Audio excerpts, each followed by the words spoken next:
বাংলাদেশের ঐতিহ্যবাহী জেলা, এটা কিন্তু রেকর্ড হচ্ছে, লাইভ চলছে, তামাম দুনিয়া এখন দেখছে। আমি তামিলনাড়ু ছিলাম, সে দেখি আমার ওয়াজ চলছে তামিল ভাষায়, ওরা রূপান্তর করে শোনে। আমি থাইল্যান্ডে ছিলাম, সিঙ্গাপুরে ছিলাম, ওদের ভাষায় ওরা শুনতেছে চায়ের দোকানে বসে অথবা ল্যাপটপ নিয়ে, ওদের নিজেদের ভাষায়। মালয়েশিয়া ওই মালয় ভাষায় রূপান্তর করে শোনে। সুতরাং আমরা মনে করব না যে শুধু আমাদের এই দেশের 18 কোটি মানুষ শুনছে, না, কোরআনের কথা বাংলাদেশ সহ বিশ্বে যেখানেই বলা হয়, সাইদি সাহেবের আলোচনা তো সারা বিশ্বের বাংলা ভাষী মানুষ শুনত। ওই সময় তো প্রযুক্তি এত উন্নত হয়নি।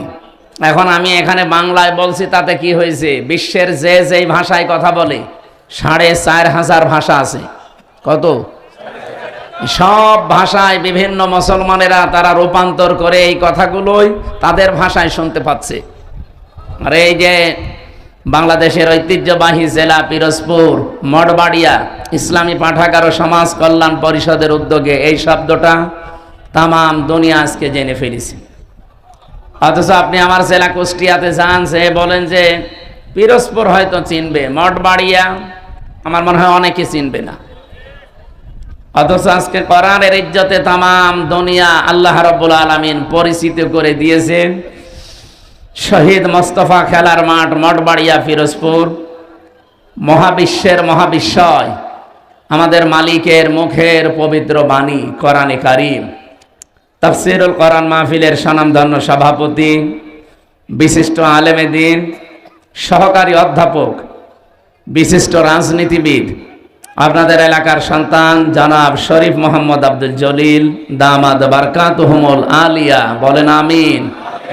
মাহফিলের প্রধান অতিথি বিশ্বনন্দিত মুফাসসিরে কোরআন শহীদ আল্লামা দেলাওয়ার হোসাইন সাইদি রহমতুল্লাহ আলাইহি, তার মেজ পুত্র আলহাজ শামীম বিন সাইদি, চেয়ারম্যান আল্লামা সাইদি ফাউন্ডেশন।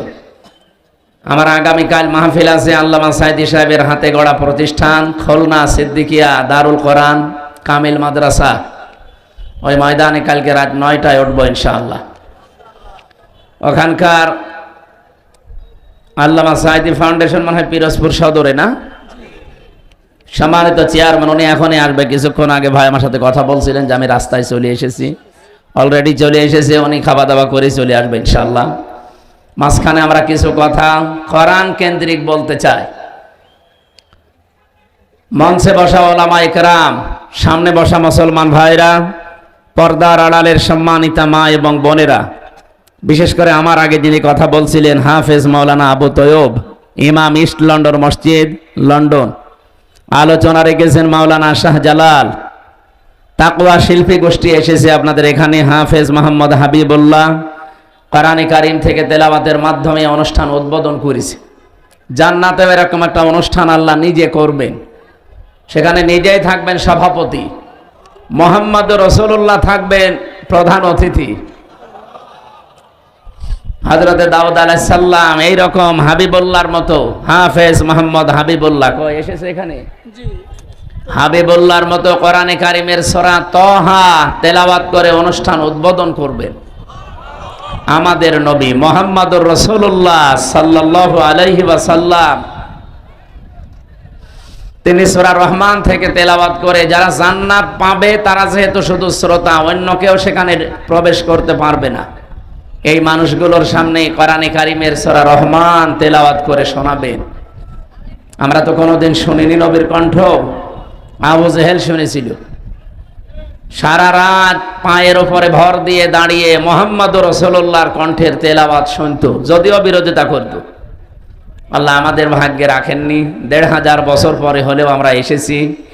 কেমন যে হবে আল্লাহ যেন ওই দিন শোনার মতো একটা সুযোগ আমাদের দান করেন। সর্বশেষ সভাপতির বক্তব্যে মহান আল্লাহ নিজে সূরা রহমান কোরআনের দিল বলা হয়, এক একটা আয়াত তেলাওয়াত করে বান্দা বান্দীদের সামনে 50 আলফা সানা মিম্মা তাউদ্দুন, 1-2 করে যেভাবে গণনা করেন, এক একটা আয়াত শুনতে সময় লাগবে 50,000 বছর। আল্লাহর কুদরতি কণ্ঠে ওই দিন এখানে আমরা যারা এসেছি শ্রোতা হিসাবে যেন অন্তত একটু জায়গা আমরা পাই।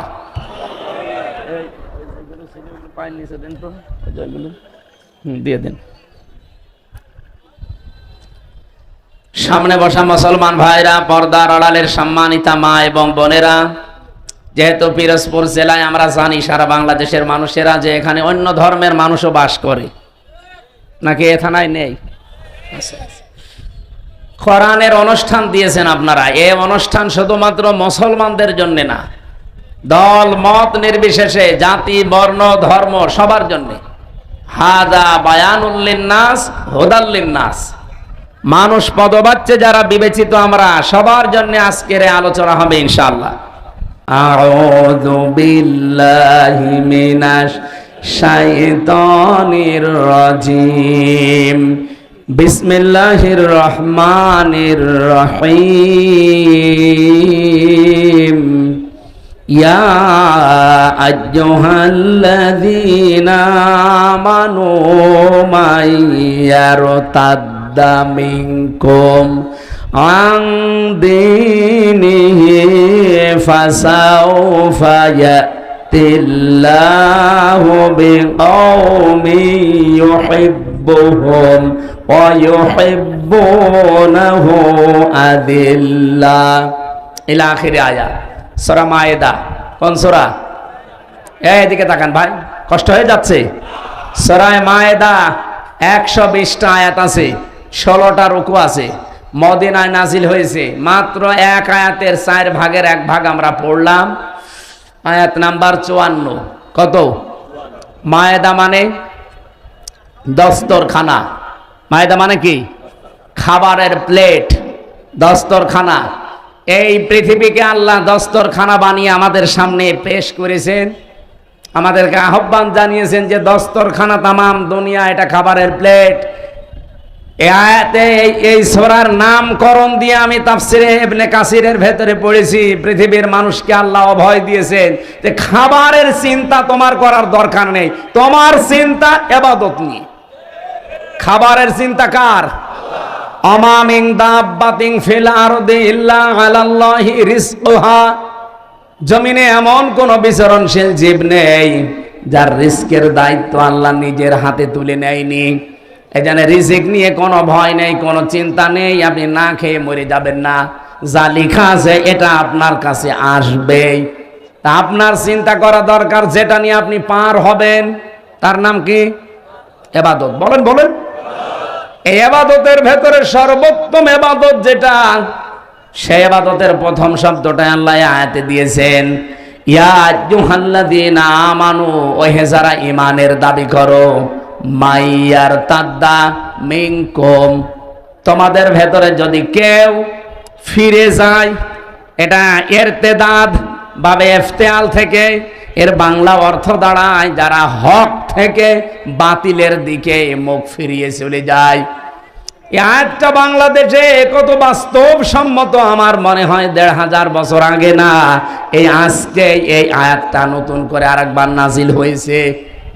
আল্লাহ বোঝাতে চেয়েছেন পৃথিবীর ইমানদারেরা, বাংলার ইমানদারেরা, শোনো, তোমাদের ভেতরে কেউ যদি আল্লাহর দিন থেকে মুখ ফিরিয়ে চলে যায়, হক থেকে বাতিলের দিকে মুখ ফিরিয়ে চলে যায়, তোমরা কি মনে করো আমি আল্লাহ দুর্বল হয়ে যাব, আমার আল্লাহর ক্ষমতা একটু কমে যাবে? না। ফাসাউফা ইয়াতিল্লাহ, এই এদিকে তাকান, এই ছেলে ওঠাউঠি কলেজে সমস্যা, এখন গুরুত্বপূর্ণ কয়েকটা পয়েন্ট আছে। হ্যাঁ মুরব্বী, আরেকটু বসতে পারবেন না? যান যান। এই এত মানুষ একসাথে প্রসাব করতে যাচ্ছে, কি জামাতবদ্ধ প্রসাব চলছে? যান একটু তাড়াতাড়ি যান। ওনাদের বের করে দেন তো তাড়াতাড়ি। আমার ভাইরা, আমার যে কথা ছিল প্রথমে, আমরা যদি আজ এই আয়াতটা বাংলাদেশের সাথে মিলায়, আগস্টের 5 তারিখের পর থেকে আমি অন্তত মিলাতে পেরেছি। বহু মানুষ নামে বেনামে আল্লাহর দিন থেকে বিভিন্ন সোতানাতা সামনে নিয়ে এসে ফিরে চলে যাচ্ছে। আজ এই দেশে একামতে দিন যারা আছে তাদের অনেকে দোষ দিয়ে চলে যাচ্ছে আল্লাহর দিন থেকে ফিরে। বলছে এদেশে জামাত ইসলামের কারণে আমরা আর এদেশের ইসলামে নেই, ইসলামী দলে নেই, আমরা চলে যাচ্ছি অন্যদিকে। আরে ভাই, জামাত ইসলাম থেকে আপনাকে ইসলাম পালন করতে বলছে কে? আপনি তো ইসলাম পালন করবেন আল্লাহর দিন দেখে। এই কথা বলেন না কেন? এই দেশে দিনের কোনো বিধান চালু করতে পারেন না, আর কিছু হলেই তখন দিনের বিধান অনুযায়ী বিচার চান। আপনি চলবেন, চলাফেরা করবেন বাংলার ময়দানে, বাংলার ময়দানে চলাফেরা করতে যে আপনার স্টাইল হবে আমেরিকার মতো, ব্রিটেনের মতো, আর ধর্ষিতা হলে তখন আপনি বিচার চাবেন আফগানিস্তানের মতো। এটা পাগলামি না? আপনি চলছেন বাংলার এই জমিনে বাংলাদেশের মতো, চলাফেরা আপনার আমেরিকার স্টাইলে, ধর্ষিতা হলে তখন আপনি বিচার চাবেন সৌদি আরব অথবা আফগানিস্তানের স্টাইলে। এ পাগলামি করা বাদ দেন। আগে আফগানিস্তানের মতো, সৌদি আরবের মতো কোরআনের এই নিয়ম নীতিগুলো এখানে কায়েম করেন, এরপরে দেখেন যে না করে আপনি টিকে থাকতে পারেন কিনা। আসিয়াকে ধর্ষণ করার পরে যেভাবে আওয়াজ উঠেছিল, আওয়াজ তোলার দরকার ছিল না। যদি প্রমাণ হয়ে যেত ওই দিনই তাকে বাইতুল মোকাররমের সামনে সঙ্গে সার করা লাগতো। আমার নিজের জীবনে আমি জেলখানায় যাওয়ার আগে 20 সালে একবার ফতোয়া দিয়েছিলাম। আমার কুষ্টিয়ায় গ্রামের বাড়িতে হালসা জেনা করেছিল, তার স্বামী থাকে বাইরের দেশে। এই মহিলা পাশের বাড়ির একজনের সাথে জেনা করে ধরা পড়েছে একেবারে সরাসরি।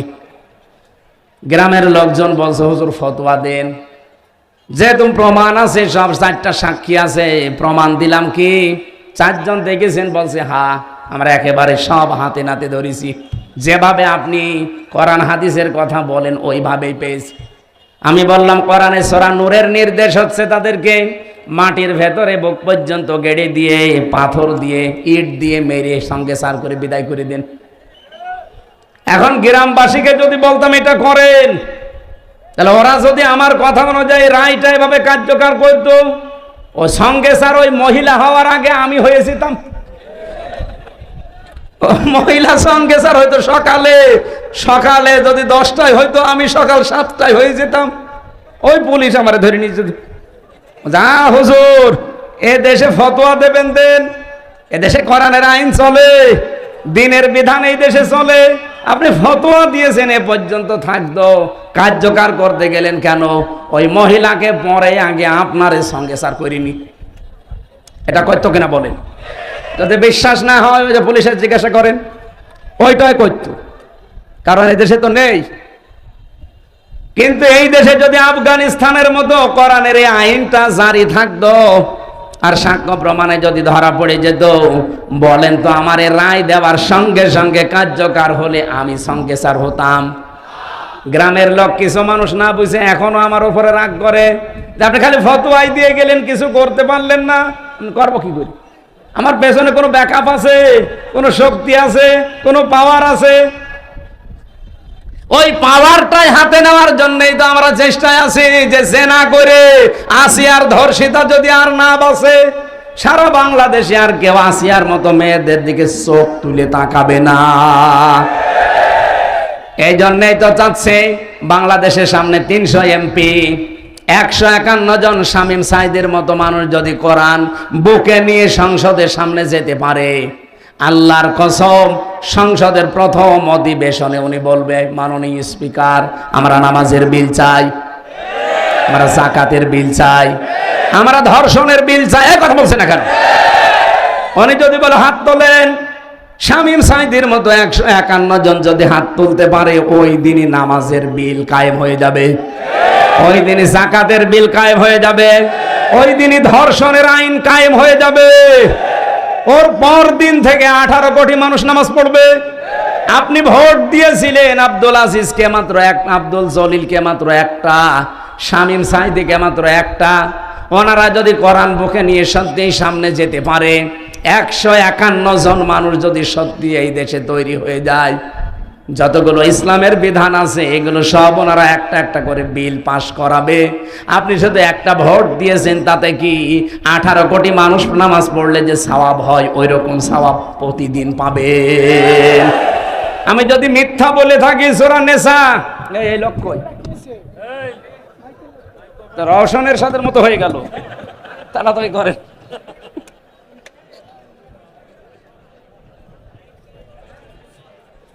ওখানে কিছু দিয়ে ভালো করে বেঁধে রাখেন, টেপ মারি দেন। রওশনের সাথে তো একটু শক্ত ছিল, এ সাথে যে একেবারেই সে রুস্তম আলী ফরাজি সাহেবের মতো পড়ে গেল। না, আপনাদের এমপিও তো অনেক দুর্বল ছিল, একেবারেই দুর্বল। আমার ভাইরা, এটা রাজনৈতিক বক্তব্য যদি মনে করেন, আল্লাহর কসম, সূরা নিসা 5 নাম্বার পারা 10 নাম্বার পৃষ্ঠার 12 নাম্বার লাইনের 85 নাম্বার আয়াত। এর এত দলিল লম্বা করে তো বলতে পারছি না, বাড়ি যেয়ে খালি মিলিয়ে নেবেন। যদি একটা কথা বাইরে থাকে যে শামীম সাঈদীকে একটা ভোট দেবেন, 18 কোটি মানুষের নামাজ পড়ার সওয়াব হবে, আমি গ্যারান্টি দিতে পারি। উনি এমপি হওয়ার পরে, আব্দুল জলিল এমপি হওয়ার পরেই প্রথম দিন সংসদের অধিবেশনে নামাজের বিল আনতে বাধ্য, কারণ প্রতিশ্রুতিবদ্ধ ওনারা আল্লাহর কাছে, আল্লাযীনা ইম্মাক্কান্নাহুম ফিল আরদি আকামুস সালাহ। যদি আমার এরকম বান্দাদের যারা ঈমান আছে যদি ক্ষমতা দেই, প্রথমেই নামাজের বিল আনবে।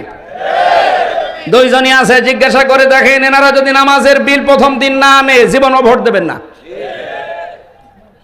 যারা নামাজের বিলের পক্ষে না, যারা বলে শরিয়া আইনে আমরা বিশ্বাস করি না, তাদেরকে আপনি ভোট দেবেন, নামাজের বিল না, মদের বিল পাশ করব। আসিয়ার ধর্ষিতার জীবনও ফাঁসি না, কয়দিন পরে ছেড়ে দেবে। এই যে একটা একটা করে সব ছেড়ে দিচ্ছে। অথচ পৃথিবীর, আমার মনে হয় বাংলাদেশ না, পৃথিবীর যত মাজলুম মানুষ আছে তার ভেতরে অন্যতম মাজলুম একজন মানুষ আজহারুল ইসলাম।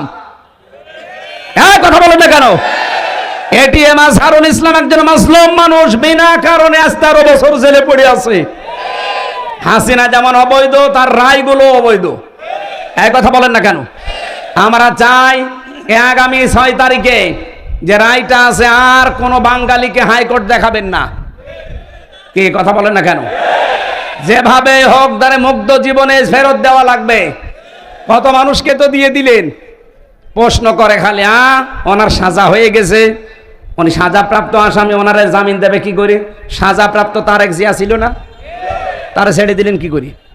তার স্ত্রী জবায়দা, ডাক্তার জবায়দা রহমান সাজাপ্রাপ্ত ছিল না, 3 বছরের সাজা ছিল তার।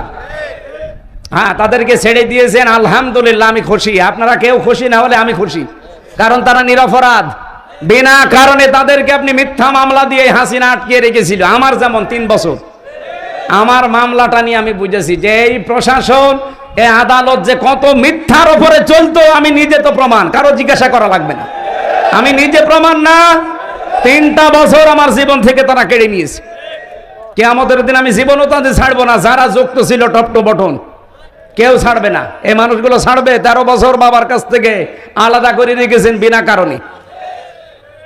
এটিএম আজহারুল ইসলামের যারা মামলার সাক্ষী, তাও কেউ কেউ দেখেছে 6 কিলোমিটার দূর থেকে।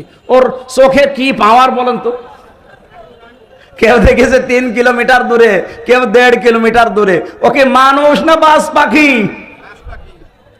এই মিথ্যা সাক্ষী, মিথ্যা অজুহাত দিয়ে একটা মানুষের 13টা বছর নষ্ট করে দিলেন। আমরা আবার বলছি, আমিরে জামাত যা বলেছিল আপনাদের কথা মতো তিনি উদ্ধ করেছিলেন। এবার আর তাকে খেপাবেন না। ওনার কিন্তু ধৈর্যের বাঁধ অন্তরে শেষ হয়ে গেছে। নাই তো একটা মানুষ কোনোদিন এই কথা বলতে পারে যে আমার দলবল সব নিয়ে আমি স্বেচ্ছায় কারাবরণ করব? কত রকম দুঃখ পেলে, মনের ভেতরে আঘাত লাগলে কথা একজন মানুষ বলতে পারে? আগামী মে মাসে, এই সামনে মে মাসের 6 তারিখে যদি বাঙালিকে এই দেশে আবার হাইকোর্ট দেখান, সামনে কিন্তু আবার আগস্টের 5 তারিখ আসতেছে। এই কথা বলেন না কেন? এটিএম আজহারুল ইসলামের নিঃশর্ত মুক্তি চাই আমরা। কারা কারা চান দেখি? লিল্লাহে তাকবীর, লিল্লাহে তাকবীর। আজহার ভাইয়ের মুক্তি। এই আওয়াজ আরশ পর্যন্ত চলে গেছে, কারণ আমরা একজন মাজলুম মানুষের পক্ষে আছি। ইব্রাহিম নবীর পক্ষে একটা ব্যাঙ ছিল, তাই তার প্রসাব আল্লাহ পাক করে দিয়েছে। আর এক কাংলাস ছিল বিপক্ষে, ওকে মেরে ফেললে 10টা সওয়াব হয়। সুতরাং আমরা চাই আমাদের ঈমান আমল, আমাদের জীবনও আল্লাহ এই মাজলুম মানুষের পক্ষ অবলম্বন করার কারণে আল্লাহ যেন পবিত্র করে দেয় ব্যাঙের প্রসাবের মতো। আরো জোরে বলেন আমিন। এই জন্য আল্লাহর দিন থেকে বিভিন্ন সোতা নাতা, নতুন নতুন কথা তৈরি করে যারা ফেরত চলে যাচ্ছেন, কসম করে বলছি, ফাসাউফা ইয়াতিল্লাহ, আল্লাহ সিন সাউফা কদ লাম 13টা শব্দ আছে। আয়াতের মাঝে আল্লাহ জানাতে চেয়েছেন ফাসাও ফায়াতিল্লাহ, অতি শীঘ্রই আমি আল্লাহ কিন্তু এমন একটা জাতি, এমন একটা দল তৈরি করে দেব যারা আল্লাহর দিন থেকে আজ মুখ ফিরিয়ে চলে যাচ্ছ বিভিন্ন সোতানাতা দিয়ে, বিভিন্ন উল্টাপাল্টা কথা, নতুন নতুন বাণী তৈরি করে আল্লাহর দিন থেকে যারা আজ ফেরত চলে যাও, কি করব আমি জানো? ফাসাও ফায়াতিল্লাহ, এখানে ফায়েল কর্তা সরাসরি কে? আল্লাহ বলেন আমি নিয়ে আনবো বিকৌমিন, এমন একটা জাতিকে, এমন একটা দলকে, ইউহিব্বুহুম ওয়া ইউহিব্বুনাহু, তারা আমাকে যেমন ভালোবাসে আমি আল্লাহ নিজেও তাদেরকে ভালোবাসবো। আমার তো আয়াত পড়ার পরে মনে হচ্ছে আগস্টের 5 তারিখের পরে বহু মানুষ দিন থেকে ফিরে চলে গেছে, আর বহু মানুষ তাদের কপালের কারণে দিনের ভেতরে আসতেছে। এই কথা বলেন না কেন? দিনের ভেতরে যখন মানুষ আসবে, ইযা জা নাসরুল্লাহি ওয়াল ফাত, আল্লাহর সাহায্য যখন আসবে, তার প্রথম নিদর্শন আপনি দেখবেন বিজয় চলে এসেছে। যেহেতু আল্লাহর সাহায্য আমরা দেখতে পেয়েছি এই দেশে, আপনি জীবনে কল্পনা করতে পারেন আগস্টের 5 তারিখের আগে এই জায়গায় লক্ষাধিক মানুষ আমির হামজার সামনে বসবে? কল্পনার বাইরে ছিল। কারণ বহুবারে পিরোজপুরে এসে আমি আবার ফেরত গেছি, কিন্তু আল্লাহ যেহেতু বিজয় দিয়েছে হালকা অলফাত, আল্লাহর সাহায্য আসলে বিজয় আসবে। বিজয় আসার 9টা নিদর্শন আয়াতের ভেতরে আমি পেয়েছি। 1 নম্বরে ওয়ারাইতান নাসা ইয়াদখুলুনা ফি দীনিল্লাহি আফওয়াজা, হে নবী আপনি দেখবেন দলে দলে পালে পালে মানুষ ইসলামে প্রবেশ করছে। আমার কুষ্টিয়ার ওজান গ্রাম ইউনিয়ন, এই গত কয়েকদিন আগে এক ইউনিয়নে 4000 মানুষ আল্লাহর দিন কায়েম করবে এই জন্য শপথবদ্ধ হয়েছে। এটা ওয়ারাইতান নাসা ইয়াদখুলুনা ফি দীনিল্লাহি আফওয়াজা, দলে দলে মানুষ ইসলামে আসবে। এতদিন তারা আল্লাহর তৈরি আইন দুনিয়ায় কায়েমের বিরুদ্ধে ছিল। মানুষের তৈরি করা আইন এই পৃথিবীতে প্রতিষ্ঠার জন্য তারা চেষ্টা চালিয়েছে, আর এই মানুষগুলো এখন ফরম পূরণ করে বলছে আমরা আল্লাহর দিন কায়েমের সহযোগী হতে চাই। বলেন সুবহানাল্লাহ। আমার ভাইরা, এই আয়াতের যে মূল কথাগুলো আমি পেয়েছি, এখানে প্রায় 29টা পয়েন্ট আছে আমার তাফসিরে, আমি নিজে আজকে পড়ে আসলাম। এদিকে তাকান। প্রথম নম্বরে আল্লাহ বলেন এমন একটা দল, এমন একটা জাতি আমি তৈরি করব যদি তোমরা মুখ ফিরিয়ে নিয়ে চলে যাও আমার দিন থেকে। এজন্য নিজের সাথে পাগলামি করবেন না। কত মানুষ আজ বিভিন্ন দলের দোহাই দিয়ে তারা চলে যাচ্ছে আল্লাহর দিন থেকে। আমি নাম ধরে বলছি, চাঁপাইনবাবগঞ্জের পাপিয়ার তার স্বামী 2 জন অলরেডি গালিগালাজ দিয়ে তারা এখন ইসলাম থেকে বের হয়ে গেছে। কারণ তারা আলেমদেরকে গালি দেয়। তারা বলছে যুদ্ধ অপরাধের বিচার এভাবে শেষ করে দেওয়া ঠিক হয়নি, এটা কন্টিনিউ করে রাখা দরকার। আরো নিরপরাধ কেন মানুষকে যেন ফাঁসি দেওয়া যায়। কথা বলেন না কেন? আরে হাসিনা তো সাজিয়েছিল নিজের মন মতো, নিরপরাধ মানুষকে তারা ফাঁসি দিয়ে দুনিয়া থেকে বিদায় করেছে। ওইটা যদি চালু রাখতেন এখন অনেক মানুষ দুনিয়া থেকে বিদায় হয়ে যেত। কথা বলেন না কেন? এমনকি আমিও প্রায় পড়ে গিয়েছিলাম যদি বয়স হইতো। আমার 33 বছর বয়সের জন্য মিলাতে পারেনি, কিন্তু যদি বয়স আমার মনে হয় 70 হইতো আমারও ঝুলিয়ে দিত। তারপরও আল্লামা সাইদি বিদায় নেওয়ার পর ভেতর থেকে আল্লামা মামুনুল হক, আমির হামজা, আমি নিজে আমরা মনে করেছিলাম এবার মনে হয় আমাদের পালা। কারণ ভেতরে যে অবস্থা, ওখানে মেরে ফেললেও কোনো অসুবিধা নেই, বলবে যে চিকিৎসাধীন অবস্থায় মরে গেছে। আল্লামা সাইদির নামে যেমন চালিয়ে দিল যে চিকিৎসাধীন অবস্থায় মরে গেছে। কে বলেছে আপনাকে? ইনজেকশন দিয়ে মেরেছে। হ্যাঁ, কথা বলেন না কেন? তার এই হত্যার তদন্ত এবং বিচার আপনারা চান না? যারা যারা জড়িত ছিল প্রত্যেকের বিচার হওয়া লাগবে।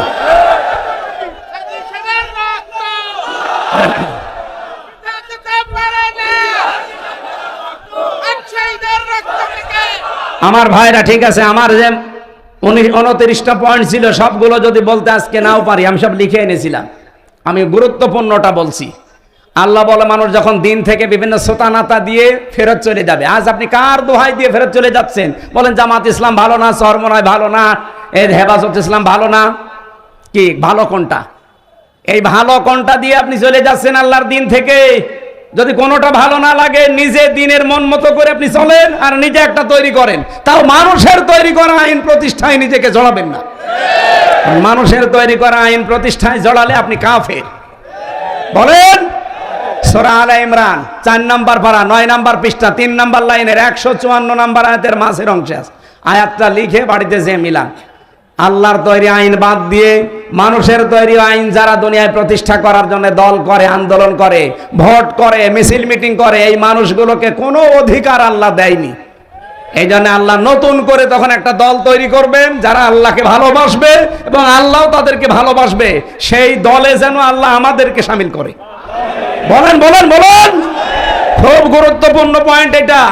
আজ যারা ফিরে যাচ্ছেন আল্লাহর দিন থেকে, আল্লাহর কোনো অসুবিধা নেই, আল্লাহ অতি শীঘ্র একটা দল তৈরি করে দেবে। আর আমার মনে হয় বাংলাদেশে সেরকম একটা দল আল্লাহ তৈরি করে দিয়েছে। যারা আল্লাহকে ভালোবাসে জীবন দিয়ে, তারাও আল্লাহকে ভালোবাসে। এবং এই মানুষগুলোর কয়েকটা গুণ আল্লাহ দিয়েছেন। কি গুণ? আজিল্লাতিন আলাল মুমিনিন আইজ্জাতিন আলাল কাফিরিন। তারা মুমিনদের উপরে হবে দয়ার্ধ। আপনি বাস্তবে বাংলাদেশে মিলান, আল্লাহর কসম, যারা আল্লাহ মনোনীত করলেন যাদেরকে দিন কায়েমের জন্য, দেখেন তাদের ভেতর ভালোবাসা। এই শামীম ভাইয়ের সাথে আমার রক্তের সম্পর্ক আছে, আত্মীয়তার সম্পর্ক আছে। কোথায় পিরোজপুর বাড়ি, কোথায় আমার বাড়ি কুষ্টিয়া, অথচ আমার নিজের আপন ভাইয়ের চাইতে ওনারে ভালোবাসি শুধু দিনের কারণে। এই কথা বলেন না কেন? চট্টগ্রামের শাহজাহান চৌধুরী, ওনারে ভালোবাসি আমি শুধু দিনের কারণে। তাছাড়া জীবনে ওনার সাথে আমার রক্তের সম্পর্ক না, কোনো কিছু আত্মীয় না। বাংলাদেশ সহ বিশ্বে যারা একামতে দিনের কর্মী, দেখবেন এদের ভেতর আল্লাহ এটা তৈরি করে দেয়। আজিল্লাতিন আলাল মুমিনিন, তারা মুমিনদের উপরে হবে রহম দিল। এমন করুণা, আমার নিজের সত্যি কথা বলছি, নিজের ভাইয়ের প্রতি এত মহব্বত জাগে না। একামতে দিনের কর্মী, তার বাড়ি যদি সেই কক্সবাজার হয়, এত মহব্বত তৈরি করে দিয়েছে কে? কিন্তু আইজ্জাতিন আলাল কাফিরিন, কাফেরদের প্রতি তারা হবে কঠোর। আর এই মন মানসিকতা আল্লাহ আমাদের দিয়েছেন। কাফেরদের কোন অনুষ্ঠানের প্রতি আমরা কঠোর না।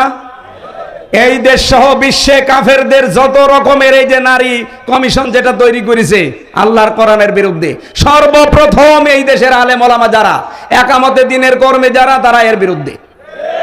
এই জন্য কাফেরদের প্রতি যারা কঠোর, এ গুণ আল্লাহ তাদের তৈরি করে দেবে। আপনি নিজেকেই দেখবেন পাল্টিয়ে ফেলবেন।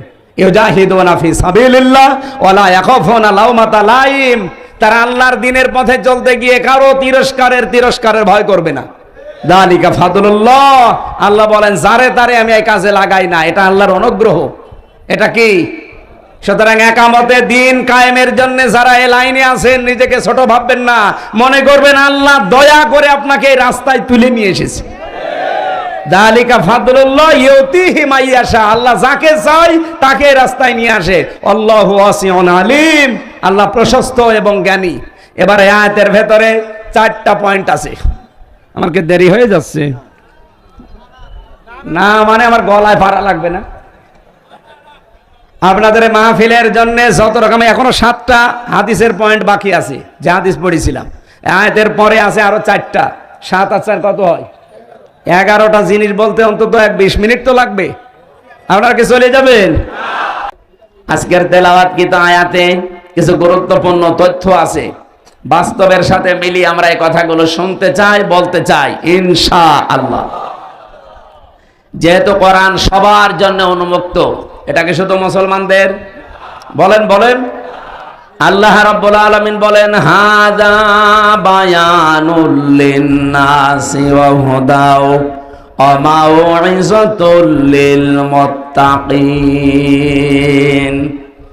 সূরা আলে ইমরানের 138 নম্বর আয়াতে আছে, 4 নম্বর পারার 6 নম্বর পৃষ্ঠা 13 নম্বর লাইনে আছে, না 12 নম্বর লাইনে আল্লাহ পাক বলেন, হে পৃথিবীর মানুষেরা, এ কোরআন আমি নাজিল করেছি জীবিত মানুষদের জন্য বায়ান হিসাবে।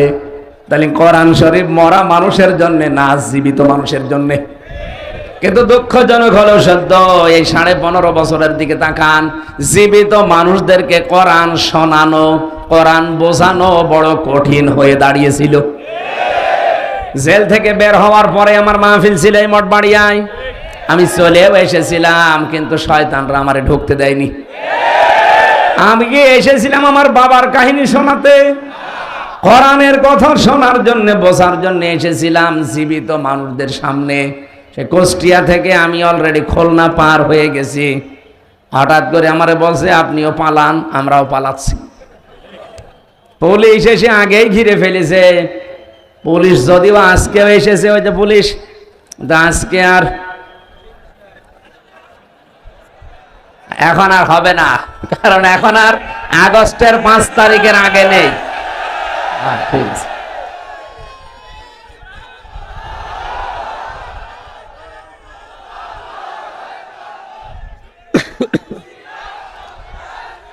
ঠিক আছে ভাই। এ দেশ আর আগস্টের 5 তারিখের আগে আছে। এখন এপ্রিলের 27 তারিখ। ওপেন ঘোষণা দিচ্ছি, বাংলাদেশের 56,000 বর্গ মাইলের 1 ইঞ্চি জায়গায় কোরআনের ওপেন কথা বলতে যদি কেউ বাধা দেয়, সেদিন সাতক্ষীরা একজন বাধা দিয়েছে, আমার সামনে কোনো শয়তান পড়ে না। যদি কোনো জায়গায় পায় না, একেবারে জায়গায় কবর দিয়ে দেবো, তাও বিসমিল্লাহি ওয়া আলা মিল্লাতি রাসূলিল্লাহ ছাড়া কোনো ছাড় নেই আর। কারণ ওর জন্য বিসমিল্লাহ পড়েও লাভ নেই, আলা মিল্লাতি রাসূলিল্লাহ পড়েও লাভ নেই। ওই এমনিও জাহান্নামে যাবে। কোরআন বিরোধী যারা, জাহান্নামী তারা। এ ফতোয়া কে দিয়েছে? সুতরাং কেউ বাধা দেওয়ার সাহস করবেন না। অন্য যারে দিয়েছেন।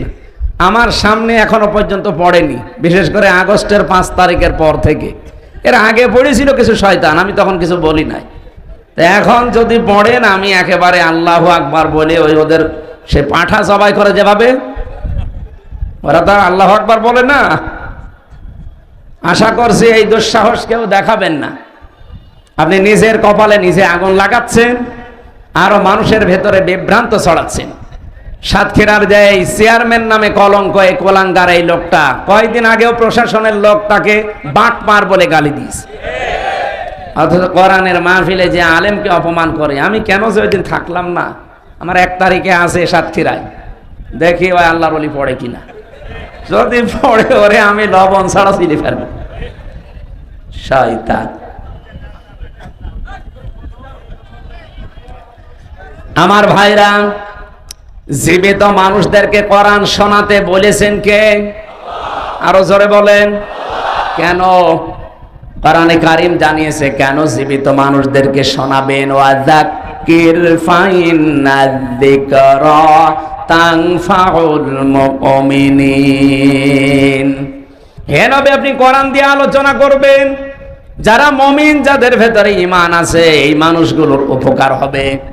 আর যারা আল্লাহর ধমকের ভয় পায়, so admonish and or by the holy Quran him who fears my threat fadhakkir bil Qur'ani man yakhafu wa'id। যারা আল্লাহর ধমককে ভয় পায়, এই মানুষগুলো কোরআনের আলোচনা শুনলে মাস্ট বি তাদের উপকার হবে। কে বলছেন? যাক্কির ফাইন্নায-যিকরা তানফাউল মুমিনিন। তানফাউল মুজারে, বর্তমান, ভবিষ্যৎ, প্রেজেন্ট, ফিউচার। এখন আমরা যারা শুনছি আমাদের উপকার হচ্ছে। কে উপকার হচ্ছে? আল্লাহ বলেন, ইন্নামাল মুমিনুনা আল্লাযীনা ইযা যুকিরাল্লাহু ওয়াজিলাত কুলুবুহুম ওয়া ইযা তুলিয়াত আলাইহিম আয়াতুহু যাদাতুহুম ঈমানা ওয়া আলা রাব্বিহিম ইয়াতাওয়াক্কালুন। 1 নম্বরে যারা সত্যিকারের মুমিন, তাদের সামনে আল্লাহর আয়াতগুলো যখন আপনি উচ্চারণ করবেন, তাদের অন্তরাত্মা কেঁপে উঠবে, হয় আশায় নাই ভয়ে। 2 নম্বরে তাদের ঈমান যা ছিল, কোরআনের আলোচনায় তাদের ঈমান আল্লাহ আরো বাড়িয়ে দেবে। 3 নম্বরে তারা বাড়ি যাওয়ার আগে সিদ্ধান্ত নিয়ে যাবে, জীবনে যদি ভরসা করি কার উপরে, অবশ্যই যেন আমাদের ঈমান যা আছে বাড়বে। এটা আল্লাহর কথা। ঈমান যে আপনার বাড়ছে, তার প্রমাণ কি? নবীজি বলেন, বাম স্তনের 2 আঙ্গুল নিচে একটা গোস্তের টুকরা আছে। কোরআনের আয়াত যদি মানুষ বুঝে বুঝে শোনে, পড়ে, তখন এটা কাঁপ ধরে, এর ভেতরে কাঁপাকাঁপি শুরু হয়। 2 নম্বরে আপনার শরীরের এই যে পশমগুলো খাড়া হয়ে যায়। এই যে আমার খাড়া হয়ে গেছে, আপনি দেখেন আপনার খাড়া হয়ে যাবে যদি কোরআনের আয়াত বোঝেন। 3 নম্বরে, ওয়াইদা সামিউ মা উনজিলা ইলার রাসূলি তারা আয়ুনাহুম তাফিদু মিনাদ দামি মিম্মা আরাফু মিনাল হক। সূরা মায়েদা 7 নম্বর পারার প্রথম নাম্বার পৃষ্ঠার প্রথম নাম্বার লাইনের 83 নাম্বার আয়াতে আছে। আল্লাহ বলেন, যখন আমার আয়াতগুলো মানুষ শুনবে, নবী আপনি দেখবেন যারা বোঝে, এর মর্মবাণী, এর অর্থ, ব্যাখ্যা, বিশ্লেষণ যারা বুঝেছে, যারা একনিষ্ঠভাবে মন দিয়ে যারা আমার কালামের কথাগুলো বোঝার চেষ্টায় আছে, ওই মানুষগুলোর চোখের দিকে তাকিয়ে দেখবেন মনের অজান্তেই তারা কাঁদতেছে। কখন তাদের চোখে পানি এসে গেছে ওরা নিজেও টের পাবে না। এই জন্য আপনি যদি মন থেকে শোনেন, এই উপকারগুলো মাস্ট বি সামনে হবে। আর আমার কয়েকটা আরম্ভ হয়েই গেছে। পশম খাড়া হয়ে যাওয়া, বাম স্তনের 2 আঙ্গুল নিচে গোস্তের টুকরা কাপা কাপি করা, এটা অলরেডি আমাদের হচ্ছে। 3 নাম্বারটা, চোখ দিয়ে পানিও আসবে। আমি দেখতে পাচ্ছি আপনি অনেকের দিকে তাকান, একনিষ্ঠভাবে তাকিয়ে আছে, কখন যে কেঁদে ফেলেছে ও নিজেও টের পাবে না।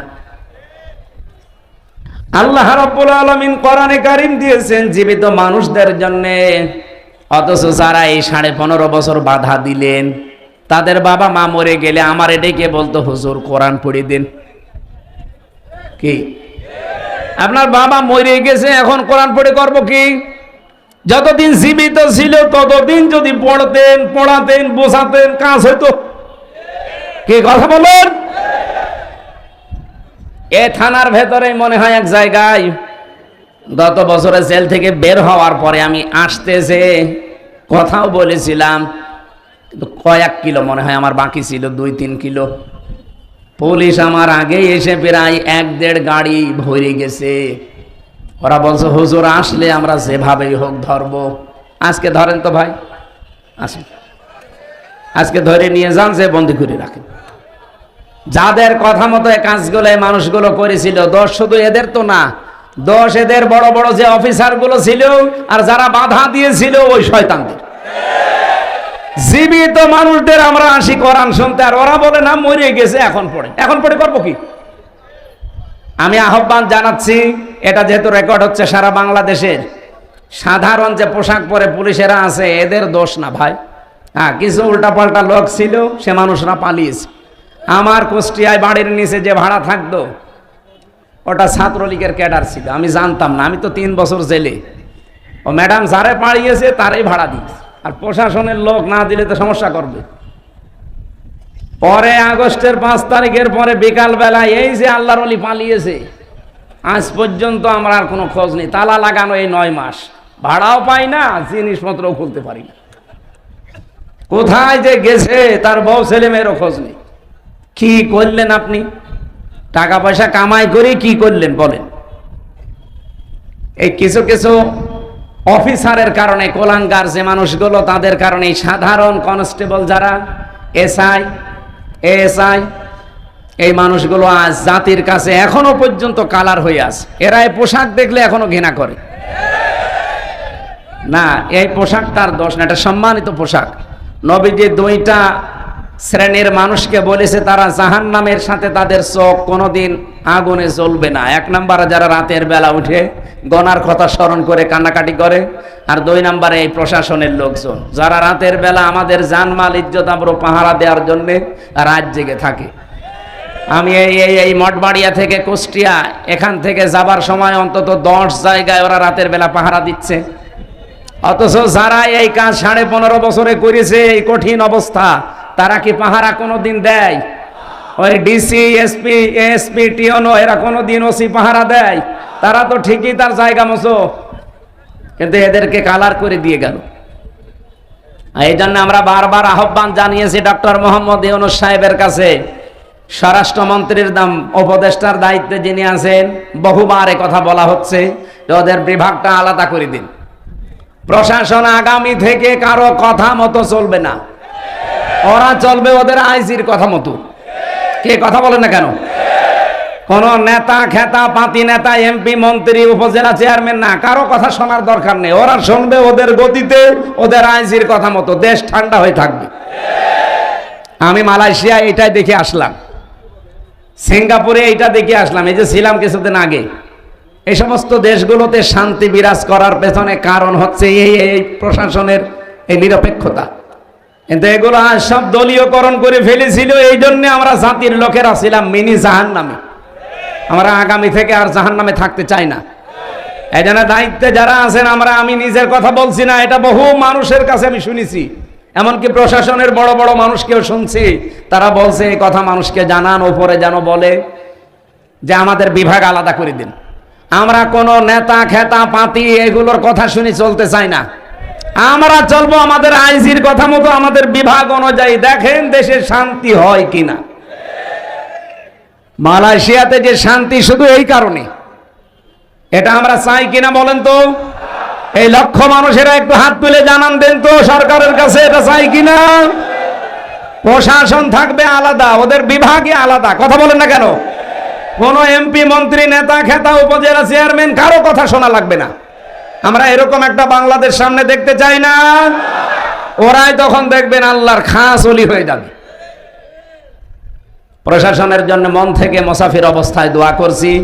নিজেদের বাবা মা আত্মীয় স্বজন ছেড়ে যারা বাংলার বিভিন্ন প্রান্তে আমাদের জানমাল ইজ্জত আবরু হেফাজতের জন্য দিন নেই রাত নেই 24 ঘন্টা ওদের ডিউটি।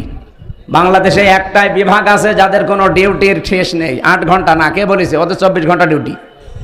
টয়লেটে যদি বসে থাকে, যদি বাঁশি পড়ে, অর্ধেক শেষ করে দৌড় দেওয়া লাগে। এইরকম কঠিন চাকরি ওইটা, আমি নিজে তো দেখেছি।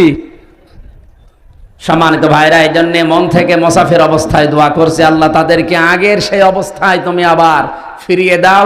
বাংলার মানুষের ভেতরে যে ভ্রান্ত ধারণাটা এখনো আছে, ভ্রান্ত ধারণাটা আসলে আমরা পেয়েছিলাম কষ্ট। এই কষ্টের কারণে যাই হয়েছিল, এটা যেন আগের অবস্থায় আবার এই মানুষগুলো ফিরিয়ে যায়। বলেন আমিন।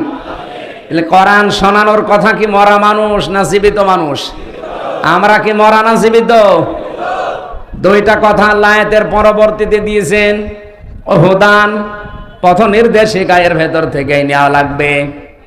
কারণ হেদা হুদা শব্দের শাব্দিক অর্থ আমি 55টা পেয়েছি তাফসিরে।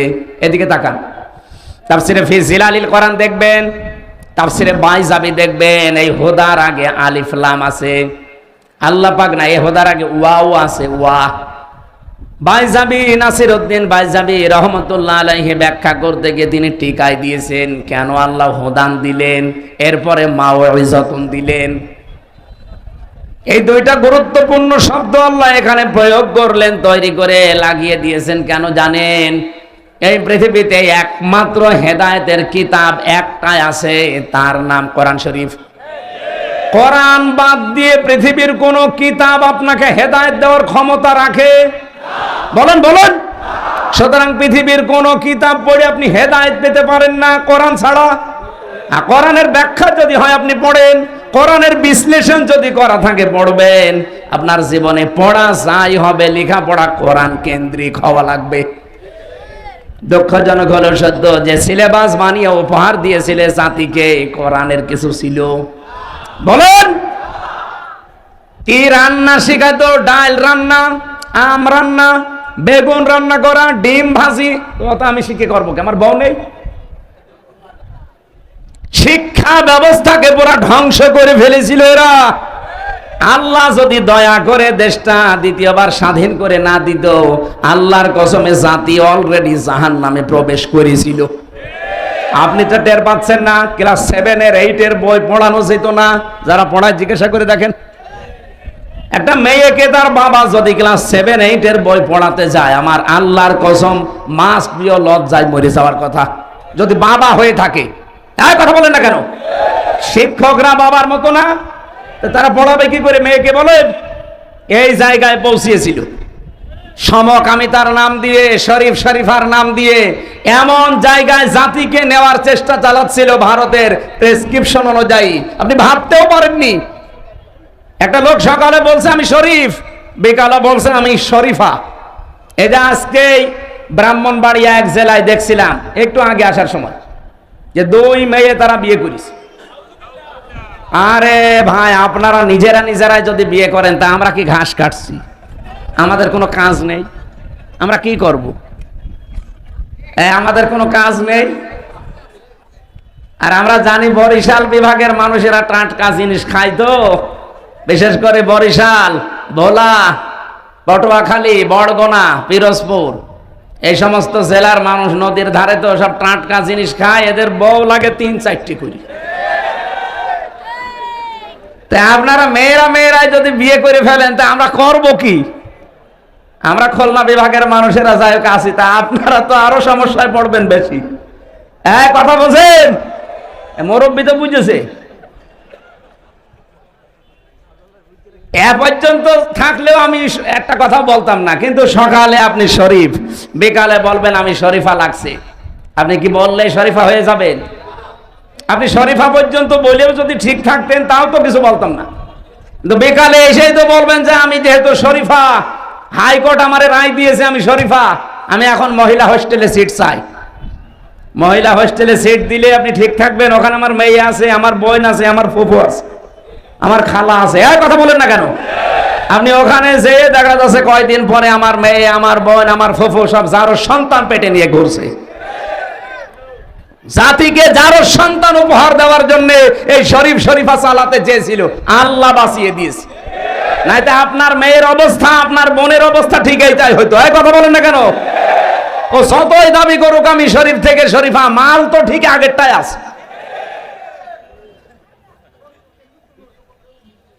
এই জন্য হেদায়েত দেওয়ার একচ্ছত্র মালিকানা আল্লাহ কোরআনকে দিয়েছেন। হুদান, এটাই পথ নির্দেশিকা। এখানে একটা হাদিস এসেছে, বলবো আমি, আপনারা শুনতেছেন? তিরমিজি শরীফের হাদিস, এইটাই আমার ওয়াজের ফার্স্ট পয়েন্ট।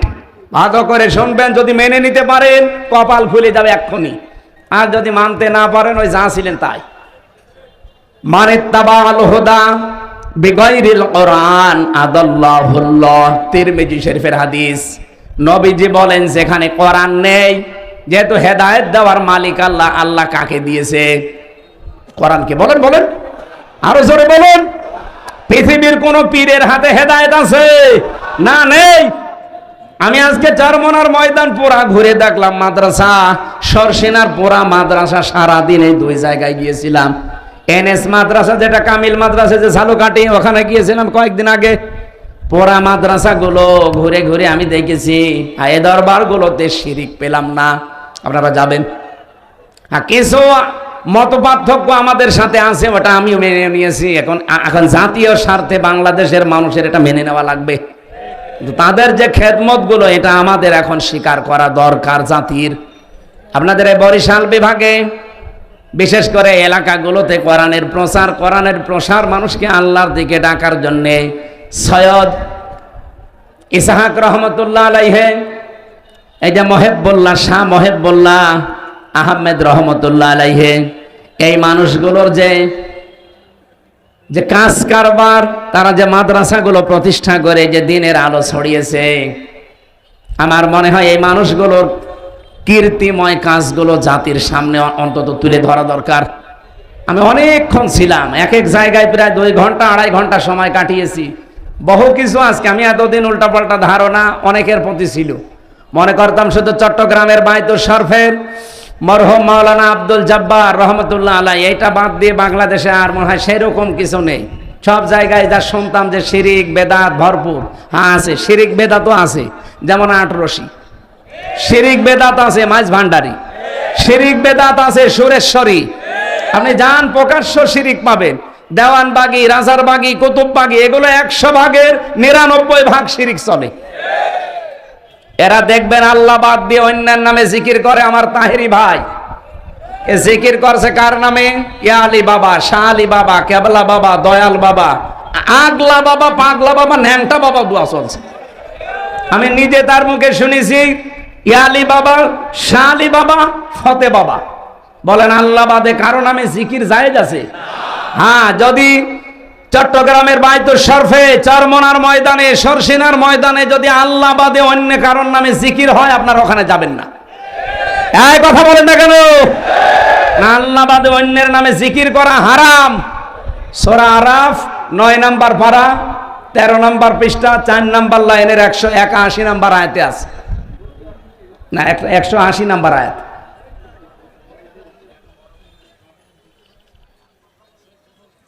ওয়ালাকাদ জারানা লি জাহান্নামা কাসীরাম মিনাল জিন্নি ওয়াল ইনসি, আয়াতের পরের আয়াত কি? আয়াতের পরের আয়াত কি? না না, এর আয়াতের পরেরটা।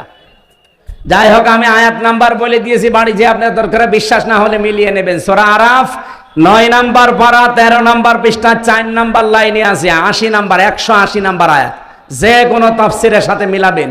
আল্লাহ বাদে অন্যের নাতে কেউ যদি মিলিয়েও ডাকে, আযারুল্লাযীনা ইলহাদুনা ফি আসমাই, কেউ যদি আল্লাহর নামকে এলহাদ করে, এলহাদ মানে পাল্টিয়ে ফেলা, এই যে আল্লাহর নাম ওরা পাল্টিয়ে ইয়ালি বাবা, শালি বাবা, কেল্লা বাবা, ফতে বাবা, আল্লাহর নাম আছে একটা?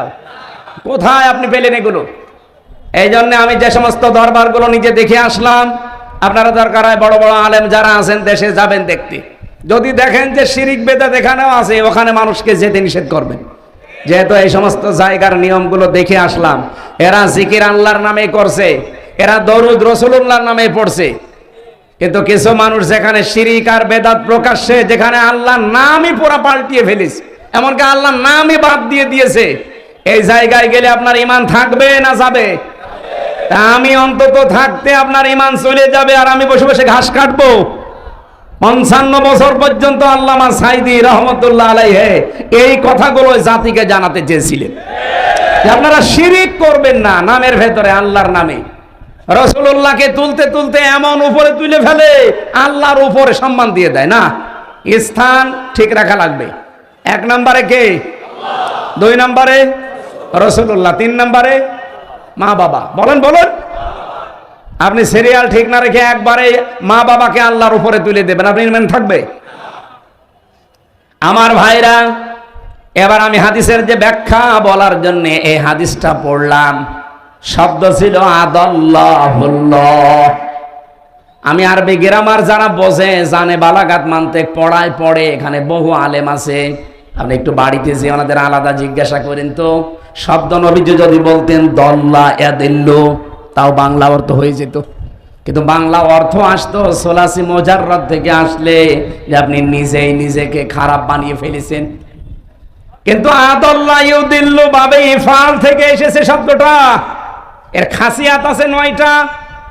বাবে ইফাল থেকে যদি কোনো শব্দ আসে, তখন বাংলা অর্থ দাঁড়ায় আপনি হয়তো ভালো হওয়ার নিয়েতেই কোনো জায়গায় গিয়েছিলেন, কিন্তু কোরআন সেখানে ছিল না, কোরআনের কর্মসূচি ছিল না। এই জন্য আল্লাহ নিজে দায়িত্ব নিয়ে আপনাকে আরো গোমরা বানিয়ে দেবে। পিরোজপুরবাসী, এবার একটা সত্যি কথা বলেন তো, যেই দরবারে কোরআন চলে না, কোরআনের নিয়ম নীতি চলে না, ওই দরবারে যদি আপনি ভালো হওয়ার নিয়তেও যান, আপনাকে খারাপ বানিয়ে দেবে কে? আরো জোরে বলেন। এ পর্যন্ত বিশ্বাস করেছেন নাকি হাদিস আমি বানালাম? আরেকটু নিচে যাব, কয়েকজন বলছেন, হ্যাঁ বলেন না কেন? বাংলাদেশে 73টার উপরে এখন রাজনৈতিক দল। কে কি মনে করবেন, খুশি হবেন, রাজি হবেন, দুঃখ পাবেন, আমি ওইদিকে তাকাই না। কোরআন হাদিস সামনে আসলে আমি চোখ বন্ধ করে বলি, কে রাজি হবে, কে দুঃখ পাবে, আমার দেখার দরকার নেই। এই 73টা রাজনৈতিক দল বাংলাদেশে, যেই দলের কর্মসূচিতে কোরআন নেই, যেই দলের কর্মসূচিতে কোরআন চলে না, ওই দলের প্রতিষ্ঠাতা যদি আমার বাবাও হয়, আমার স্বামীও হয়, ওই দলে যদি আমি ভালো হওয়ার নিয়তে থাকি, আমাকে খারাপ বানাবে কে? সুতরাং ওই রকম দলে আমি আজকে থেকে আর আছি। কারা কারা নেই হাত তোলেন তো। আন্দাজে হাত তুলবেন না, দেখেন তো হাত তোলেনি কে, দেখেন। আলহামদুলিল্লাহ, ওয়াজ হয়ে গেছে। আর ওয়াজ করা লাগবে? আর কি ওয়াজ আছে? যেই দলে কোরআন নেই, যেই দলের কর্মসূচিতে কোরআন চলে না, ওই দলের প্রতিষ্ঠাতা আমার বাবা হোক, আমার স্বামী হোক, আমি আর নেই। তাহলে এই দেশে কি আর কোন দল থাকার কথা? বলেন। আল্লাহ আমাদেরকে হেদায়েত দান করুন। লিল্লাহে তাকবীর।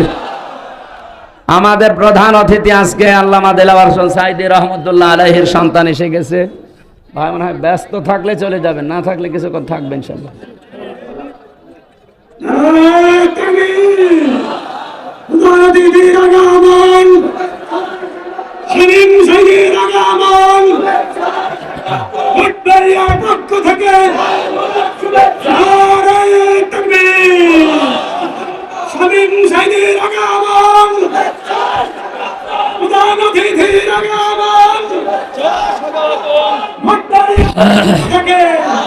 শুভেচ্ছা। সুবহানাল্লাহ আলহামদুলিল্লাহ লা ইলাহা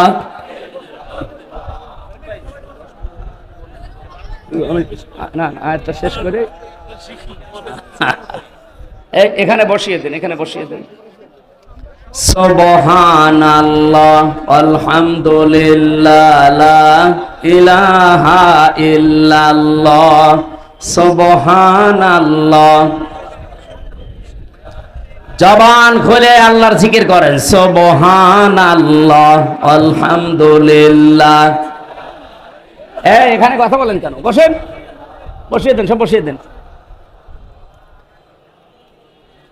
এই যে চারটা শব্দ দিয়ে জিকির করাচ্ছি, এটা হাদিসের শব্দ, এর বাইরে কোনো জিকিরের শব্দ নেই। সুবহানাল্লাহ আলহামদুলিল্লাহ লা ইলাহা ইল্লাল্লাহ আল্লাহু আকবার, এর বাইরে যা আছে দোয়া দরুদ। কেউ যদি কেল্লা বাবা, ফতে বাবা, শালি বাবা, দয়াল বাবা, এগুলো কি এর ভেতরে আছে? সুতরাং এরকম কোন দরবারে যাবেন না। এই চারটা শব্দ দিয়ে যেই দরবারে জিকির হয়, ওই দরবারে শেখার জন্য, জানার জন্য যাবেন। বলেন না কেন? এরকম দরবার যদি চরমনা হয় যাবেন কালকে, যদি সরসিনা হয় যাবেন কালকে, যদি আটরশি হয় যাবেন কালকে। আটরশি আমি নিজে গিয়ে যেটা দেখেছিলাম, এইভাবে যাওয়া লাগে কবরে, আবার এইভাবে আসা লাগে। আমি ওনারে বললাম যে ভাই আমি নবীর রওজা থেকে আসলাম কয়েকদিন আগে, এইভাবে ভেতরে যাওয়া লাগে না? আমারে বলছে ওটা তোদের নবী, এইটা আমাদের নবী। ওই যে খাদেম লাল কাপড় পরে যেটা আছে, ওরে শয়তান, প্রকাশ্য শিরিক যেখানে চলে, এদেশের মুসলমানেরা ওখানে আজ যাবে? এটা শুধু এই মঠবাড়ি আইনে রেকর্ড হচ্ছে, সারা বাংলাদেশ লাইভ চলছে। সুতরাং সবাইকে সামনে নিয়ে আমার মনে হয় আমি কথা বলছি, এই চারটা শব্দের বাইরে যে দরবারে জিকির আছে ওই দরবারে যাবেন না। কে কথা দিতে পারবেন না? তাহলে দেখবেন আস্তে আস্তে আপনারা না গেলেও দরবার এমনি তুলে দেবে, বলবে কোনো কামাই নেই। আল্লাহ বলেন কোরআন আমি জীবিত মানুষদের জন্য বায়ান, বক্তব্য, বিবৃতি কেন দিলাম? এটা হেদায়াত, পথ নির্দেশিকায় এইটাই দিতে পারে। এই জন্য আদাল্লাহ ইউদিল্লু বাবে ইফাল থেকে বাংলা অর্থ দাঁড়ায়, পৃথিবীতে কোরআন যেখানে নেই তার মানে কোরআনের নিয়ম নীতি চলে না। ওখানে কেউ ভালো হওয়ার নিয়তেও যদি যায়, তাকে আল্লাহ নিজে দায়িত্ব নিয়ে আরো খারাপ বানিয়ে দেয়।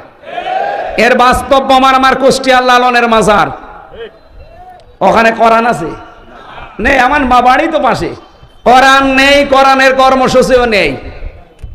ওখানে প্রকাশ্য শিরিক, বেদাত আর শুধু গাঁজা। আমার মনে হয় সারা বাংলাদেশ ঘুরে আপনি যা গাঁজা পাবেন তার চাইতে বেশি গাঁজা পাওয়া যাবে মাজারে। এই পৃথিবীর নিরাপদ একটা জায়গা হচ্ছে লালনের মাজার, যেখানে পুলিশ পাহারা দিয়ে গাঁজা খাওয়ায়। ওই পুলিশ বসে আছে না? যদি ওই কুষ্টিয়া জেলার দায়িত্বে থাকে জিজ্ঞাসা করে দেখেন, বলে বাবা খা, আমরা আছি, কেউ কিছু বলবে না। এইরকম গাঁজাখোর ওখানে। ওই রকম জায়গায় কোরআন নেই, কোরআনের কর্মসূচি নেই। আপনি যদি ভালো হওয়ার নিয়তেও যান, আপনি কি ভালো থাকবেন? আর আপনাকে খারাপ বানিয়ে দেবে কে? এই জন্য দেখা যায় আগে বিড়ি খেত না, এখন বিড়ি ধরেছে। আগে গাঁজা বুঝতো না, এখন গাঁজা খায়। ও কি ভালো হয়েছে না খারাপ হয়েছে? বলেন বলেন। এই জন্য এরকম কোন খারাপ জায়গায় যেখানে খারাপ হওয়ার সম্ভাবনা বেশি যাওয়া যাবে? আল্লাহ আমাদেরকে বাঁচিয়ে দেন, বলেন আমিন। 2 নম্বরে মাউইজাতুন, এর ভেতরে উপদেশ আছে। মাউইজা শব্দের অর্থ 33টা। 1 নম্বরে মাউইজাতুন মানে প্রেসক্রিপশন। কি বললাম? বলেন বলেন। আমরা ডাক্তারের কাছে যান, আপনি মঠবাড়িয়া যদি MBBS ডাক্তার হয়, দেখবেন 4টা জিনিস লেখা থাকে। 1 নম্বরে ওখানে পাবেন ডাক্তারের নাম, ওর নিচে ওনার ডিগ্রি লেখা থাকে। 2 নম্বরে লিখবে আপনার নাম, এবার আপনার বয়স। 3 নম্বরে ঔষধের নাম লিখবে, এর পাশাপাশি ঔষধের ডোজগুলো লিখে দেবে যে এই ঔষধের ডোজ এই। 4 নম্বরে লিখবে যে কয়দিন চলবে এটা, 7 দিন বা 15 দিন বা 1 মাস, এরপরে ঔষধ পাল্টিয়ে অন্য ঔষধ দেবে। আমি কি বেশি বললাম না? ঠিক আছে। কোরআন শরীফ আমি এই প্রেসক্রিপশনের সাথে মিলিয়ে এই 4টা জিনিস পেয়েছি। আমার তেলাওয়াতকৃত আয়াত যেহেতু সূরা মায়েদা 54 নম্বর আয়াত, আমরা এই প্রেসক্রিপশন অনুযায়ী কথা বলতে চাই। 4টা ধাপ আছে এখানে, ধাপ আছে 4টা। যেহেতু ভাই একটু সময় দিচ্ছে, আমরা 15-20 মিনিট মতো বললে থাকবেন তো? থাকবেন আপনারা? এবার আপনি এই প্রেসক্রিপশন অনুযায়ী কথা শুনেন। ওয়ালাকাদ কাররামনা বানি আদম, এই পৃথিবীতে সবচাইতে বেশি সম্মান আল্লাহ দিয়েছেন বনি আদম সন্তানকে। কিন্তু আমরা দুঃখজনক হলো সত্য, 54 বছরে পৃথিবীর সবচাইতে সম্মানিত যারা মানুষ, আল্লাহ কিন্তু বলেননি ওয়ালাকাদ কাররামনা মিন মুসলিমিন বা বানি মুসলিমিন, বলেছেন যে মুসলমান সন্তানদের শুধু সম্মান দিয়েছে দুনিয়ায় না, মানুষ যারা তাদেরই সম্মান আল্লাহ দিয়েছেন। আসলে 54 বছরে এই মানুষের সম্মান নিয়ে সবচাইতে বেশি সিনেমিনি খেলা হয়েছে আমাদের এই দেশে। এখনো বিশ্বের অনেক দেশে হচ্ছে, বিশেষ করে আমাদের প্রতিবেশী ভারতে মানুষের সম্মান নিয়ে কি সিনেমিনি খেলছে দেখছেন? আজকেও কতগুলো, 3টা দেখলাম মাদ্রাসা তারা বন্ধ করে তালা লাগিয়ে দিচ্ছে। নবীজির হাদিস পড়ছিলাম আজকে আসার সময়, এদিকে তাকান। বিশ্বনবী জানিয়েছেন মানিদ দাওয়া মা লাইসা লাহু ফালাইসা মিন্না ওয়ালিয়াতাবাওয়া মাকআদাহু মিনান নার, রাহু মুসলিম। আমি আলেমদেরকে বলছি, এদিকে তাকান। বিশ্বনবী জানিয়েছেন এই পৃথিবীতে যেই জিনিস তোমার না, ওইটা যদি জোর করে নিজের দখলে নিয়ে নাও, সে যেভাবেই হোক, চুরি করে হোক, ডাকাতি করে হোক, চাঁদাবাজি করে হোক, ছিনতাই করে হোক, ফাঁকি দিয়ে হোক, যে কোনো কায়দায় যদি ওটা নিজের দখলে রেখে দাও, যেই দিন এটা দখল করে নিজের আয়ত্তে নিয়ে নেবে ফালাইসা মিন্না, ওই দিন থেকে তুমি আমার উম্মতের ভেতর থেকে আর নেই, বের হয়ে গেলে। বলেন তো এরকম মানুষ পৃথিবীতে এখন আছে না নেই? ভারতে আমাদের পূর্বপুরুষ যারা, তারা এই যে ওয়াকফ করেছিল জমি জায়গা, মসজিদ, মাদ্রাসা, খানকা, ঈদগাহ, গোরস্থান, এটার জন্য। অথচ এই পৃথিবীর অবৈধ মানুষ যারা এখন উগ্রপন্থী হিন্দুরা, সব হিন্দু না, উগ্রপন্থী যারা, এই মোদির মরিদ যারা, এই নিকৃষ্ট মানুষ পৃথিবীতে 6 জন এখন আছে, তার ভেতরে মোদি 2 নাম্বার। আপনি ইন্টারনেটে সার্চ দেন, 6 জনের নাম পাবেন তামাম দুনিয়ায় যারা জীবিত আছে। সবচাইতে ঘৃণিত মানুষ 6 জন, তার ভেতরে 1 নম্বরে নেতানিয়াহু, ইসরায়েলের এই প্রেসিডেন্ট। এটা অবৈধ প্রেসিডেন্ট, কারণ দেশটাও অবৈধ, প্রেসিডেন্টও অবৈধ। 2 নম্বরে নাম এসেছে নরেন্দ্র মোদি। 3 নম্বরে নাম এসেছে যেটা পালিয়েছে ওইটা, আমি নাম নিলাম না, ওর নাম নিলে আমার মনে হয় যে আমার রিমান্ডের কথা মনে হয়, যেন নাম নিতে চাই না, আবার বদদুয়া চলে আসবে। মুসাফির অবস্থায় আছি, শেষে স্বামীর বাড়ি আছে, শেষে আবার পাঠিয়ে দেবে বাবার বাড়ি, যেন আর এক ঝামেলায় পড়ব। ঝামেলা যে ঘাড়ে আছে ওই ঘাড়ে থাক। এরকম 6 জনের নাম পেলাম, আমি তো বানাইনি এগুলো, এগুলো মাইক্রোসফট রিপোর্ট বানিয়েছে খ্রিস্টানরা, যে তামাম দুনিয়ায় 6 জন মানুষ এখন জীবিত মানুষদের ভেতরে ঘৃণিত, নিকৃষ্ট। শুধু আমরা না, তামাম দুনিয়া তাদের ঘৃণা করে। এই জন্য দেখেছেন না, তামাম দুনিয়া কেউ নিতে তাকে রাজি না। নিরাপদ একটা জায়গা পেয়েছে, স্বামীর বাড়ি বলে চালিয়ে দিয়েছে। না, এটা মিথ্যা কথা। যতই আপনি চালিয়ে দেন যে আমাদের স্বামী স্ত্রীর সম্পর্ক, এটা তো সম্ভব না, কারণ দাদা তো ফুল হাতা আর আমরা হাফ হাতা। আমরা হাফ হাতা না? হ্যাঁ, দাদার এখন এই বয়সে যদি মুসলমানি দেওয়া লাগে, আপনি হাসাম পাবেন কোথায়? এরকম বুড়ো হাসাম লাগবে। আর বুড়ো মানুষের হাতে ছুরি দিয়ে আপনি মুসলমানি দেবেন, দেখা যাচ্ছে আগা কাটতেছে, গোড়া কেটে ফেলেছে। দাদা জীবনের মতো মুসলমানের স্বাদ মিটে যাবে। ও যে মুসলমান হবে না, এই জন্যই তো এত অত্যাচার করছে। কারণ মানুষ যখন সীমা ছাড়িয়ে যায়, তখন তার কপালে আল্লাহ হেদায়েত বলে আর কিছু রাখে না। ইন্নামা নুমলি লাহুম লিয়াজদাদু ইসমা ওয়া লাহুম আযাবুম মুহিন। সূরা আলে ইমরানের ভেতরে আছে, 4 নাম্বার পারা, 12 নাম্বার পৃষ্ঠা, 9 নাম্বার লাইনে আছে। আল্লাহ তাআলা বলেন, কোন মানুষ যখন পাপ করতে করতে সীমা লঙ্ঘন করে আর সীমা থাকে না, তখন তার জন্য অপমানজনক শাস্তি আমি রেডি করি। আজ পাকিস্তান যেভাবে তাদের অস্ত্রগুলো ত্যাগ করেছে, আমার মনে হয় ভারত ইনশাল্লাহ সামনে স্বাধীন হবে। এই জন্য ভারতবাসী যারা আছেন আপনাদেরকে আহ্বান জানাচ্ছি, এই ছোট্ট জায়গা থেকে এই মাতাল লোকটাকে আপনারা থামান। এই নরেন্দ্র মোদী একটা মাতাল, এই গরুর মদ খাওয়া লোক। এই শয়তানরা যদি আপনারা না থামান না, শেষে দেখবেন মুসলিম বিশ্বের 57টা দেশ এক হয়ে গেলে মানচিত্র থেকে পৃথিবী থেকে হারিয়ে যাবেন। আর সেইটাই এখন কিন্তু সামনে আসতেছে। আমরা চাই এই লোকটা যেন থামে এবং পৃথিবীর মানুষেরা যেন একটু শান্তিতে থাকে। যেহেতু মানুষের সম্মান নিয়ে সিনেমিনে খেলছেন, মুসলমানদের ওয়াকফ করার সম্পদগুলো এখন অবৈধ আইন বানিয়ে সেগুলো আপনারা নিজেদের দখলে নিয়ে নিচ্ছেন। ও জিনিস কি আপনাদের? ওগুলো আমাদের বাপ দাদা মুসলিমদের। এই কথা বলেন না কেন? আল্লাহর নবীর কথা কি শুনলাম, যে জিনিস আপনার না ওটা যদি দখল করে নিজের আয়ত্তে নিয়ে নেন, ওই দিন থেকে আপনি নবীর উম্মত না। যেহেতু ওরা উম্মত দাবি করে না, এগুলো ওদের জন্য না। কিন্তু আমাদের বাংলাদেশে এটা আমার মনে হয় মেলে। আগস্টের 5 তারিখের পরে আমরা অনেকের চরিত্র দেখতে পেলাম, যে জিনিস যার না জোর জবরদস্তি করে দখল করে নিজের আয়ত্তে নিয়ে নিয়েছে। এই জেলায় মনে হয় এখনো হয়নি। হ্যাঁ হয়েছে, আমিও জানি। আগস্টের 5 তারিখের পর থেকে অনেকে বিসমিল্লাহ ছাড়াই শুরু করিস, যে বাবা শাহজালাল সব হালাল। না, এখানে একটা পয়েন্ট আছে হাদিসের টিকাতে, এটা বলা দরকার। কিছু মানুষ কিন্তু ভুল বুঝবে। যেই জিনিস আপনারই ছিল কিন্তু কেউ দখল করে নিয়েছিল, ওইটা যদি আপনি ফেরত পান বা নিজের আয়ত্তে নিয়ে নেন, তাহলে আপনি এই হাদিসের যে শাস্তি এর আওতা মুক্ত থাকবেন। আমি কথা বোঝাতে পারিনি। যে জিনিস আপনার ছিল, দখল হয়ে গিয়েছিল অন্যের, এখন আপনি ওইটা আবার ফেরত পেয়েছেন, নিজের আয়ত্তে এখন আপনার আছে, তাহলে এই হাদিসের প্রথম শাস্তি কি? যে ফালাইসা মিন্না, আপনি নবীর উম্মত নেই, এই শাস্তি আপনার জন্য না। যেমন বাংলাদেশে ইসলামী ব্যাংক যাদের ছিল তারা ফেরত পেয়েছে। এখন যদি কেউ উল্টাপাল্টা ফতোয়া দেন যে না ওরা ছিনতাই করেছে, কেন ছিনতাই করতে যাবে ব্যাংক এদের, এরা ফেরত পেয়েছে, এই কথা বলছেন না কেন? ব্যাংকে আপনার বাবার, আর যারা এতদিন এই যে ছিনতাই করে নিয়েছিল তাদের বাবার, এদের বাবার। এরা মাথার ঘাম পায়ে ফেলে কষ্ট করে ব্যাংকটা বানিয়েছে, এতদিন আপনারা ছিনতাই করে নিয়েছিলেন, এরা এখন ফেরত পেয়েছে। তাহলে হারানো জিনিস ফেরত পাওয়া গেলে ওইটার জন্য আপনি এই হাদিসের শাস্তির বাইরে আপনি নবীর উম্মত থাকবেন না, না এটা না।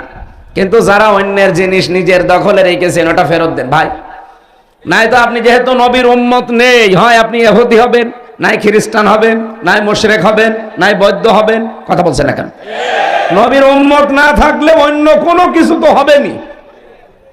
4,500 ধর্মের লোক আমরা এই দুনিয়ায় বাস করছি, খালি একমাত্র নাজাত প্রাপ্ত মানুষ আমরা যারা মুসলিম, নবীর উম্মত। এর বাইরে যত জাতির লোক আছে, কোরআনের আয়াত, সবাই ক্ষতিগ্রস্ত। অহুয়া ফিল আখিরাতি মিনাল খাসিরিন। সুতরাং যারা আল্লাহর নবীর উম্মতের ভেতরে এখন নেই, অন্যের জিনিস চাঁদাবাজি করে, দখল করে, জোর জবরদস্তি করে নিজের আয়ত্তে রেখেছেন, যেহেতু নবীর উম্মত আপনি নেই, আপনি মরে গেলে আপনার জানাজা দেওয়া বেকার, আপনাকে কবরে দেওয়া বেকার। একটু কড়া হয়ে যাচ্ছে না? না না, কিসের কড়া? এখনো তো শুরু হয়নি।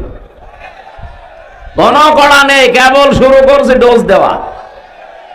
আমি এখানে আসার পর এক ডাক্তার এসেছি, আমার বলছে ওষুধটা খাবেন, যদি এটাই কাজ না হয় ডোজ আমি বাড়িয়ে দেব। তাই আমি যে ডোজ দিচ্ছি মনে হয় এ ডোজে হবে না, আমি সামনে যাচ্ছি। কে ডোজ গ্রহণ করা যাবে না? এখানে নবীর উম্মত আপনি আছেন কিনা এখন বলেন। এই যে যারা এখানে লক্ষাধিক মানুষ বসে আছেন, আপনি নিজেই বলেন, আগস্টের 5 তারিখের পরে এপ্রিলের এই 27 তারিখ, এই 9 মাসের ভেতরে বহু মানুষ নবীর উম্মত থেকে বের হয়ে চলে গেছে, অথচ তারা নামাজ পড়ে, রোজা রাখে, এমনকি হজও করে এসেছে। নবীর উম্মত না থাকলে তার হজ হয়, তার নামাজ হয়, তার রোজা হয়েছে।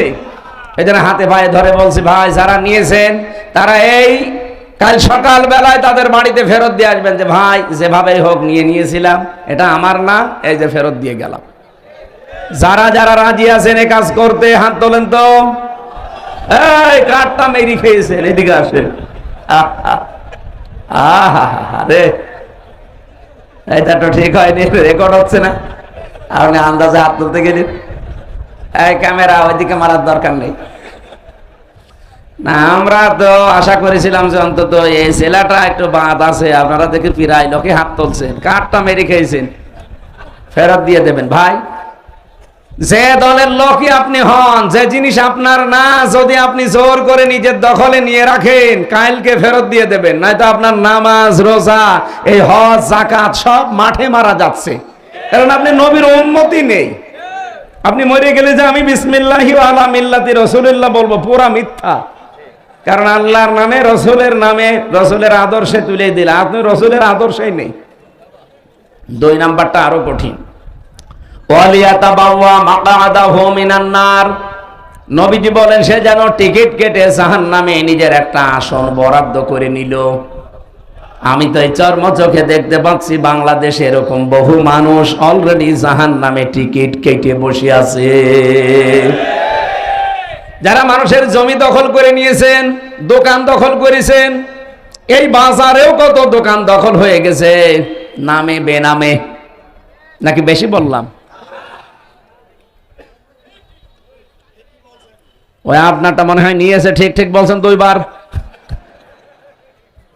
যাদেরটাই হয়েছে এরকম, আল্লাহর কসম আমরা ফেরত দিয়ে দেব। সে যদি জামাত ইসলামের লোক হয়, বিএনপির লোক হয়, চরমোনাইর লোক হয়, যে দলই করেন না কেন, আপনি নবীর উম্মত আর নেই, আপনি আগে ফেরত দিয়ে দেন। হ্যাঁ, ওটা যদি আপনারই থাকে, এতদিন ওরা দখল করে নিয়েছিল, ওটা আপনি ফেরত পেয়েছেন, এটা অসুবিধা নেই। এরকম যদি কেউ করে থাকেন, বাবা শাহজালাল আপনার জন্য হালাল আছে। কে কথা বুঝতেছেন?